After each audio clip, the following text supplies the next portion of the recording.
The stare. The eyes featured prominently in an engagement with another person. You look into someone's eyes to read them, to allow them to read you. You look away from someone in order to convey certain emotions. You fail to meet somebody's gaze to convey others. There is a specific use of the eyes in the narcissistic dynamic, and that is the stare. Ordinarily, staring at another person is considered to be rude and ill-mannered, although it may denote fascination and even infatuation. But even that stare from a besotted admirer may be regarded as rude, never mind the unending gaze of a passerby who cannot believe what he or she is witnessing.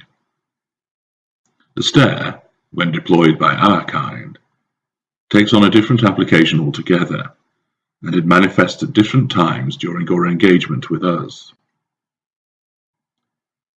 1. The stare in seduction. It is not used by all of our kind, but if you have been subjected to it, you will know it and you'll remember it well. It was the time when those brilliant blue eyes locked with your own eyes and stared deep inside of you. Those flashing emerald eyes appeared transfixed as they stared at you. The rich brown eyes which seemed to melt as they gazed at you, unwavering. Whatever colour our eyes are, when you first received that seductive stare, the colour seemed to become brighter. The light shone in them, and the intensity of our gaze was immense. It was not so much as being looked at, but rather an event in itself. Our steady stare was unusual, as you probably had not experienced it from anybody else previously.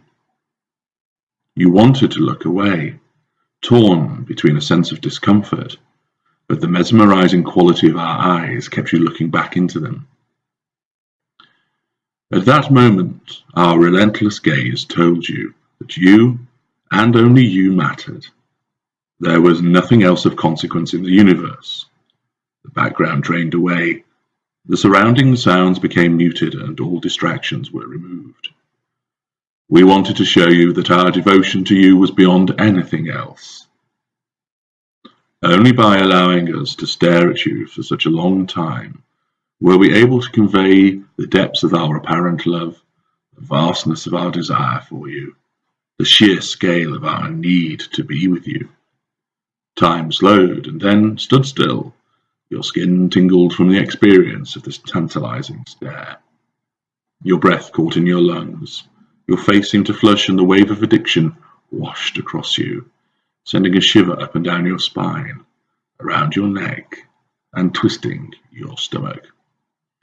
In that instance, we became your universe, as we showed you the world in our eyes.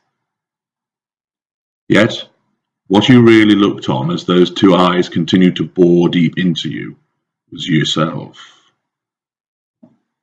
We commenced this engagement by knowing that to stare at you for an unconventional length of time would make you feel both uncomfortable and captivated, so that you would then show us what was in your eyes. You would reveal to us your desire, your love, your hopes, your wants, and your dedication. All we did was mirror back at you what you showed us, amplified through the auspices of the mimicry for which we have become known. In that moment, as we held your gaze from across the table, or after that kiss, or as we lay on top of you, we showed you yourself, and thus sowed the seeds that caused you to fall in love with us. But in reality, you fell in love with yourself. That is why your love became something beyond anything that you had ever experienced before. That is why it was deep, powerful, and absolute, because your subconscious saw what it wanted to see, and this fired up powerful and immense responses in you. The world in our eyes, your world. We offered limitless possibilities through the promise that we mirrored back at you, and by keeping you in this gaze, we told you that we wanted you above anything and everything else. We wanted you. We wanted you. We wanted you. Number 2, the stare in devaluation. Neutrality. Prior to the devaluation proper, there is the stranger zone, where the person who once lit up your life becomes like a stranger, almost robotic. This is a change which occurs as a devaluation begins. It is not always present, as some of our kind move straight into the dark abuses of the devaluation from the off. But there is a precursor to this, when the person who once walked in with a cheery smile and a kiss just enters the room and sits down, devoid of any prevailing emotion. If you experience this, then you may also experience the stare at this juncture. This will be a hollow gaze, which is accentuated by the blank expression that accompanies it. It is not a look of confusion or misapprehension. It is not a look of dim-wittedness, but is instead the empty stare of an empty person. You are looking at the void that exists within all of our kind. This represents the crossroads. The seductive stare glowed, fizzed, and shone with the fabricated positive emotions which would cause you to respond with positive fuel. That has gone. The darkness of the devaluation has not yet commenced, and its drawing of the negative fuel. Instead, you are looking at the in-between. The eyes which are devoid of warmth or hatred, empty of passion or malice, just a blank stare which conveys the void within. This will cause you to become confused. It will have you ask whether everything is all right, and have you wondering what has happened. You will be mystified as to where those mesmeric and scintillating gazes have gone.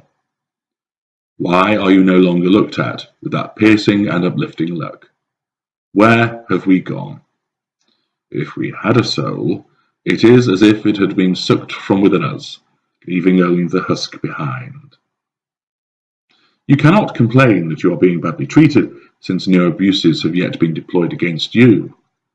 This empty and robotic stare is a warning of what is to come, and should you see it in those you engage with, heed it and make good your departure, because it is signalling to you that a far worse stare awaits you. 3. The stare in devaluation, malice. This, perhaps, is the stare that most associate with our kind. When you are subjected to our malicious stare, our eyes darken, emphasized by the contortion of our features, which makes us appear like something else. The glowing greens, brilliant blues, and blissful browns have vanished. The glinting grey eyes are no more. The halcyon hazel has been banished, and instead dark and glowering black has taken their place. This gaze will cause you to shrink under its impact. This gaze will cause you to shrink back under its impact. The hatred that is embodied in the inky darkness will turn you cold, send ice through your heart, and is enough to even cause you to burst into tears. Terror will grip you, because when this stare is deployed against you, you are seeing the evil in our core, the pure, unadulterated hatred which we have for you. It is seething, dense, and vicious. It bears down on you, reminding you of your weaknesses and vulnerabilities. A blackened glare which keeps on driving at you, pressing down on you, forcing you to feel small and wretched. You may have caught the occasional malicious glance from us, just a flash of hatred, but that is something else. Those glimpses were warnings which could only be used for an instant to avoid detection by third parties, and the fracturing of the facade. This is a stare. Sometimes it may be accompanied by hissed words of threat and insult. Sometimes it is cloaked in silence, the balefulness a clear warning that a period of silence will now be visiting you. The person that you thought we were will be truly and utterly absent. Your world has been annihilated in an instant and replaced by two orbs of glinting black, which tell you that you are hated. Totally hated. Much worse will be visited on you in conjunction with this stare of concentrated evil. 4. The stare in the discard. This is perhaps witnessed if you are actually told of your discard.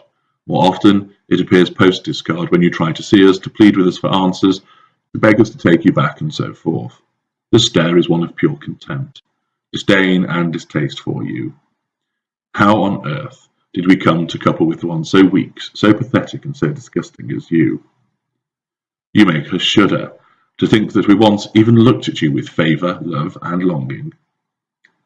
The shame we feel at choosing someone like you is thrust to one side to be overridden by a contemptuous stare that is designed to weaken you in your tracks and tell you that in no uncertain terms we want nothing to do with you. We have someone far better. This stare is to urge you to keep away and to forbid you from reminding us that we once promised you the world. We do not want to remember such matters. Somebody else receives those promises now. You are an unfortunate reminder of a part of us which we prefer to keep locked away, and this stare conveys this through contempt and loathing. 5. The stare in the Hoover. The malign follow-up Hoover, as you would expect, applies the same approach as the malicious stare detailed above. Should we make contact with you for the purposes of trying to convince you to return to us, whether it is post-discard or post-escape, we will look to hold your gaze once again.